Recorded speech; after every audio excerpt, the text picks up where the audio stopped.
Hello every student, जैसा कि पिछले वीडियो हमने क्या किया था, कक्षा 7 में अध्याय फर्स्ट हमने कंप्लीट कर लिया था। ठीक है, और आशा करता हूँ कि आपने उसे फेयर कॉपी में भी कंप्लीट कर लिया होगा।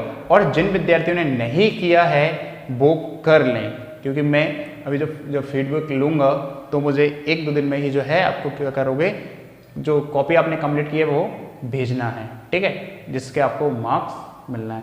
चलिए अब हम बात करते हैं कक्षा 7 विषय विज्ञान अध्याय आपका हम सेकंड स्टार्ट कर रहे हैं आज से, जंतुओं में पोषण। जहां हम क्या करेंगे, जंतुओं में पोषण की जो है हम बात करेंगे। चलिए स्टार्ट करते हैं। तो इसमें जो आपके पॉइंट आएंगे वो आएंगे आपके, पहला होगा ऊर्जा की आवश्यकता, कि हमें ऊर्जा की आवश्यकता क्यों होती है।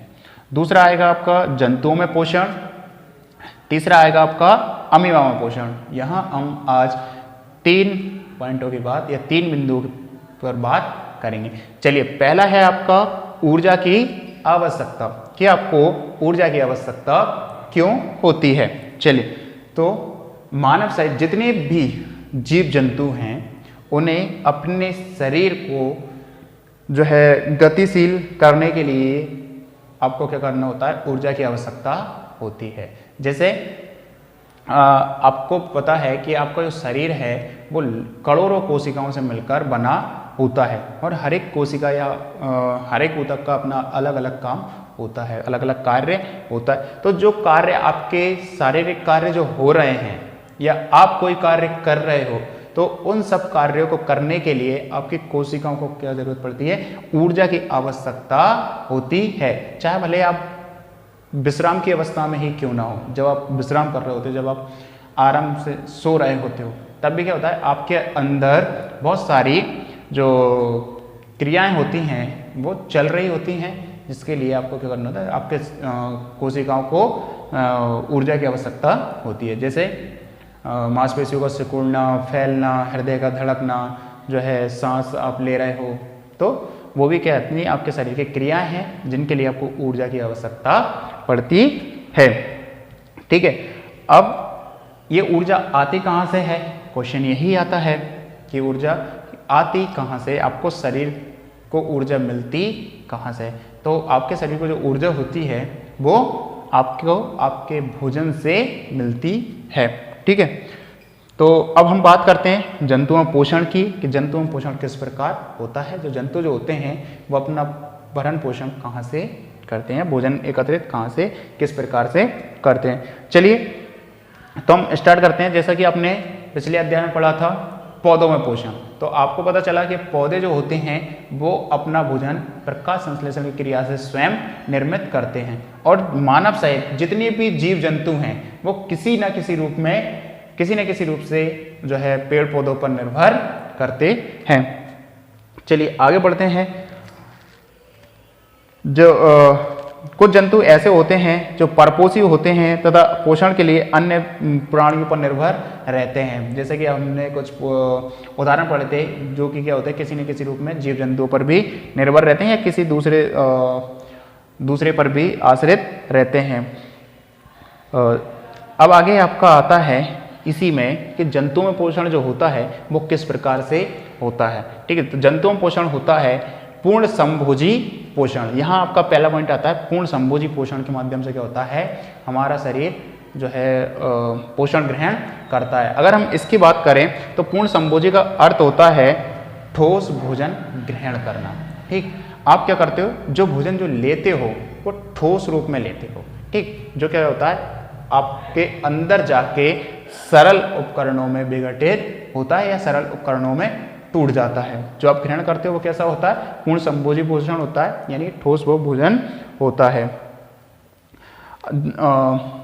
मानव या हमारी बॉडी की अगर कहें, या हम जीव जंतु की जो बॉडी होती है वो क्या करती है, अंतर्ग्रहण, मतलब अंतर्ग्रहण के माध्यम से भोजन को क्या करते, पाचन क्रिया के माध्यम से होता है, वो सरल अवयवों में अपघटित होता है। अंतर्ग्रहण मतलब भोजन को अंदर ले जाना। ठीक, अपने शरीर को ठोस ग्रहण करते हैं, प्रक्रिया द्वारा जो होता है सरल अवयव में विघटित हो जाता है। अंत में शरीर के द्वारा जितना भोजन जो आपका पाचन हुआ है, जो भोजन आपके शरीर में जाकर क्या हुआ, पाचित हुआ है, कुछ जो होता है, जो हमारे लिए सही हो, हमारी बॉडी के लिए सही भोजन होता है, आवश्यक भोजन जो होता है वो क्या कर लेती है, बॉडी हमारी जो है अवशोषित कर लेती है, एब्जॉर्ब कर लेती है। दूसरा जो बचता है उसे बहिक्षेपण के माध्यम से क्या कर देती है, निष्कासित कर देती है या बाहर कर देती है।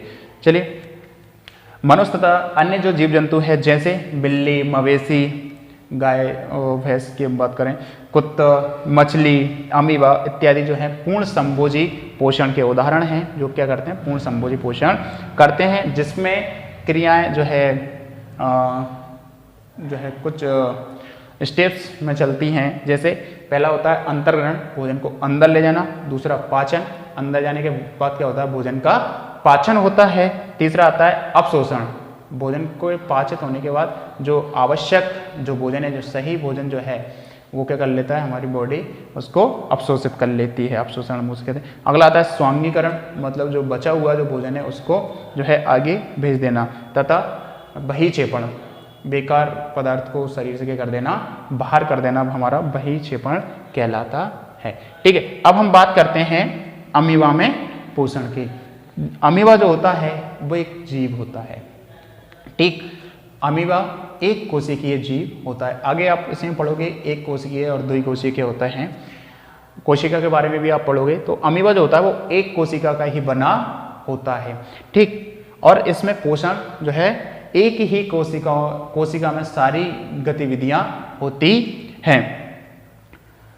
आप इसे जो है, कुछ अमीबा जो होती हैं बड़ी होती हैं जिन्हें आप अपनी नगण्य आंखों से देख सकते हो, लेकिन कुछ अमीबा जो होती हैं वो इतनी सूक्ष्म होती हैं कि आप उन्हें देखने के लिए आपको सूक्ष्मदर्शी की आवश्यकता होती है। आप सूक्ष्मदर्शी के माध्यम से ही उन्हें देख सकते हो।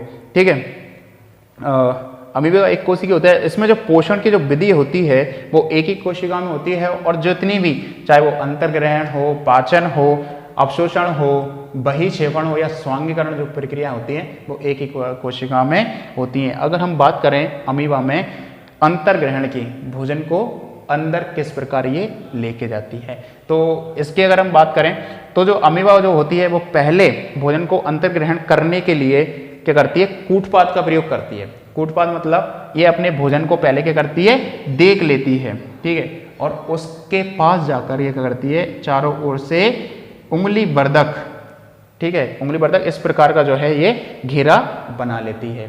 ठीक है, तो उंगली प्रकार के जो इसमें से कूट निकलते हैं उन्हें हम कूटपाद कहते हैं। उसे घेर लेती है और घेर कर क्या करती है, उसे अंदर जो है अपशोषण कर लेती है। इसके भोजन होते हैं जैसे प्रोटोजोआ हुआ या कई इससे सूक्ष्मजीवों को क्या करती है, घेर कर अंतर्ग्रहण कर लेती है। इसके बाद इसमें अंदर रिक्तियाँ होती हैं। रिक्तियाँ मतलब खाली कोशिकाएं। ठीक है, तो ये क्या करती है, उनको ग्रहण करके वहाँ भेज देती है। अगला आता है कि ये उसका पाचन किस प्रकार करती है। तो पाचन के लिए जो रिक्तिकाएं होती हैं, जो खाद्य रिक्तिका जो होती हैं इसकी, वो क्या करती हैं, उस जीव के ऊपर कुछ रसायनों का स्त्रवण करती हैं, कुछ रसायनों को उन पर जो है छोड़ती है, जिससे क्या होता है, वो पाचित हो जाता है। ठीक है, हमारे अंदर भी जो कुछ ऐसे ही रसायन जो है स्त्रवित होते हैं जिनसे हमारा भोजन पचता है। पेट के अंदर कोई जो है एक मशीन नहीं चल रही होती है कि या कोई जो है चक्की नहीं चल रही होती जो खाने को क्या करे पीसे।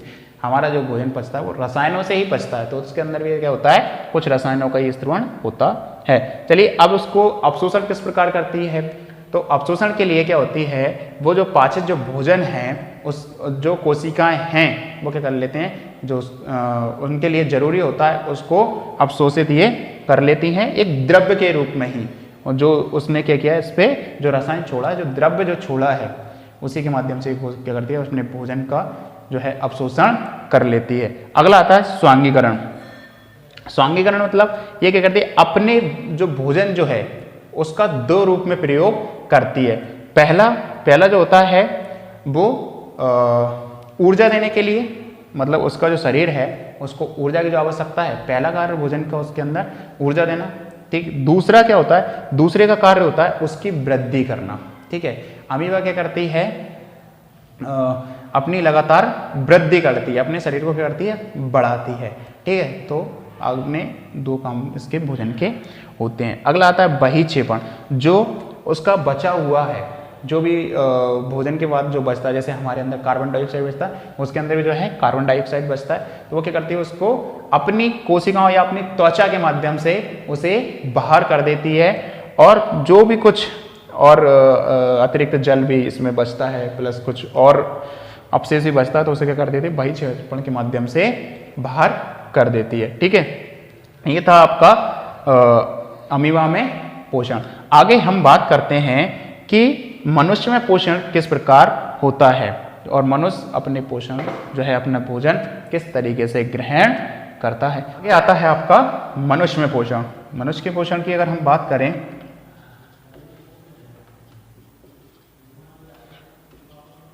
मनुष्य में पोषण, चलिए मनुष्य के पोषण की अगर हम बात करें तो मनुष्य में पोषण खाद्य नलिका। आपको पता है कि सबसे पहले हम क्या करते हैं, अपने भोजन को मुंह में लेके जाते हैं, जहाँ एक विशेष प्रक्रिया होती है आपके दांतों के माध्यम से, जो उसका क्या करती है, टुकड़ों में बांट देती है। टुकड़ों में बांटने के बाद वो भोजन कहाँ जाता है, आपके ग्रासनली जो होती है उसमें जो है भोजन आपका जाता है, जिसे हम आहार नाल के नाम से भी जानते हैं। यहाँ के बाद ये एक लंबी संरचना होती है जो कि आपके अमाशय से जुड़ी होती है, तो वो भोजन कहाँ पहुँचता है, आपके अमाशय में पहुँचता है। अमाशय में आहार नाल में से इसके बाद उस पर कुछ पाचक रस जो होते हैं, रसायन जो होते हैं, वो स्त्रवित होते हैं, और भोजन क्या होता है, भोजन का पाचन आपके अमाशय में होता है।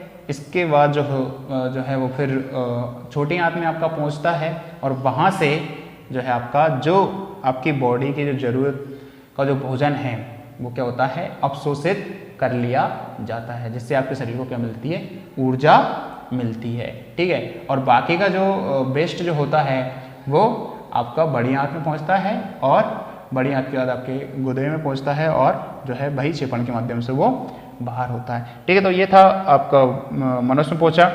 अब हम इसको थोड़े पूरे तरीके से हम चित्र बना करके समझेंगे, तो मैं आपको अगले वीडियो में ही समझाऊंगा। Okay, thank you.